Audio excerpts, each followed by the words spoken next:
Hi అండి. అందరికీ నమస్కారం. Welcome to my channel. ఈ వీడియోలో నేడు ఏపీ కేబినెట్ భేటీ, ఉద్యోగ పెన్షనర్ల కీలక నిర్ణయాలు ఇవే అంటూ అప్డేట్ రావడం జరిగింది.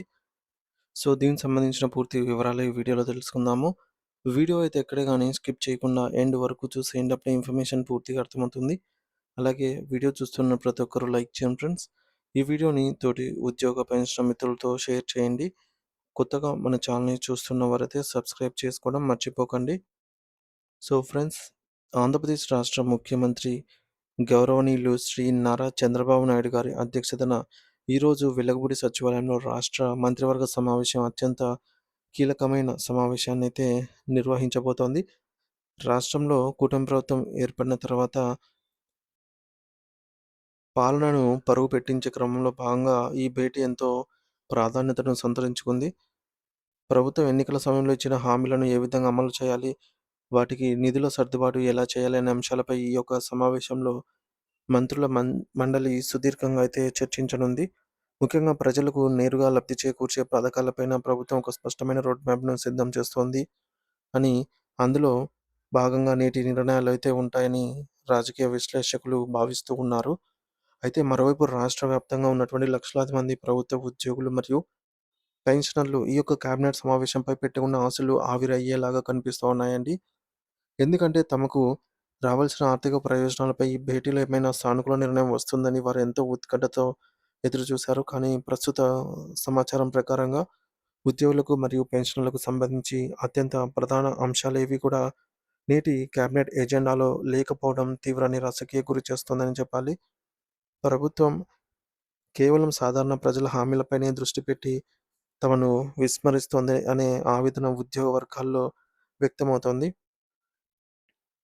అయితే తమ సమస్యలపై చర్చ జరగకపోవడం వల్ల వారిలో ఒక రకమైన అభద్రతా భావం ఏర్పడే అవకాశం ఉందని తెలుస్తోంది. ముఖ్యంగా ఉద్యోగులు ఎంతో కాలంగా ఎదురుచూస్తూ ఉన్నటువంటి కరువు భత్యం డిఏ బకాయిల విషయంలో ఈ సమావేశంలో చర్చకు రావటం లేదు. ఈ అంశమైతే ఎజెండాలో లేదు అన్నట్టుగా సంకేతాలు వినిపిస్తూ ఉన్నాయి. నిత్యం పెరుగుతున్న ధరలకు అనుగుణంగా జీతాల్లో వచ్చే ఈ డిఏ బకాయిలను పెండింగ్ ఉంచటం వల్ల ఉద్యోగుల కుటుంబ ఆర్థిక బడ్జెట్ తలకిందులవుతోంది.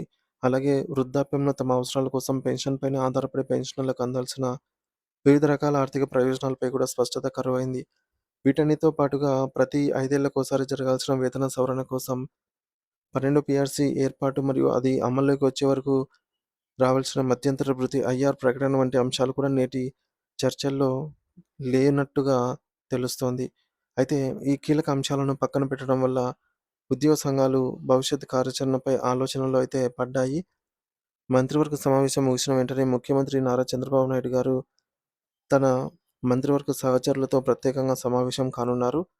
ఈ ప్రత్యేక భేటీలో కేబినెట్ తీసుకున్న నిర్ణయాలను ప్రజల్లోకి సమర్థవంతంగా ఎలా తీసుకెళ్లాలి అనే అంశంపై ఆయన దిశానిర్దేశం చేయనున్నారు. ప్రభుత్వం చేస్తున్న మంచి పనులు మరియు అమలు చేస్తున్న హామీల గురించి ప్రతి సామాన్యుడికి తెలిసేలాగా ప్రచారం చేయాలని, ఇందులో మంత్రులు క్రియాశీలక పాత్ర పోషించాలని ఆయన సూచిస్తూ ఉన్నారు. ముఖ్యంగా ప్రభుత్వం ఇమేజ్‌ను పెంచేలాగా మరియు ప్రజల్లో నమ్మకాన్ని కలిగించేలాగా మంత్రుల ప్రసంగాలు, పర్యటనలు ఉండేలాగా ఉండాలని సీఎం స్పష్టం చేయనున్నారు. మరి ప్రభుత్వం విజయాలను ప్రజలకు వివరించడంలో ఎటువంటి అలసత్వం వహించకూడదని అన్నట్టుగా ఆయన గట్టిగా చెప్పబోతున్నట్టుగా ఈ యొక్క భేటీ ద్వారా ఈ అజెండాలో ఉన్నట్టుగా అయితే మనకు స్పష్టమవుతోంది. సో, మొత్తానికి ముఖ్యమంత్రి నారా చంద్రబాబు నాయుడు గారి అధ్యక్షతన ఈరోజు రాష్ట్ర కేబినెట్ భేటీ అయితే జరగనుంది. ఎన్నికల హామీల అమలు మరియు కొత్త పథకాల రూపకల్పనపై ప్రధానంగా చర్చలు సాగనున్నాయి. ఉద్యోగులు కోరుతున్నటువంటి డీఏ బకాయిల అంశం నేటి ఎజెండాలో అయితే లేదు. 12 పీఆర్సీ ఏర్పాటు మరియు మధ్యంతర భృతిపై ఎటువంటి నిర్ణయం వెలువడే అవకాశం కనిపించటం లేదు. పెన్షన్‌లకు సంబంధించి ఆర్థిక ప్రయోజనాల అంశం కూడా చర్చకు రాకపోవడం వారిలో తీవ్ర నిరాశకు గురిచేసే అవకాశం అయితే ఉంది. మరి కేబినెట్ అనంతరం మంత్రులకు ప్రభుత్వ నిర్ణయాలను ప్రజల్లోకి తీసుకెళ్లడంపై సీఎం దిశానిర్దేశం చేయనున్నట్టుగా అర్థమవుతోంది.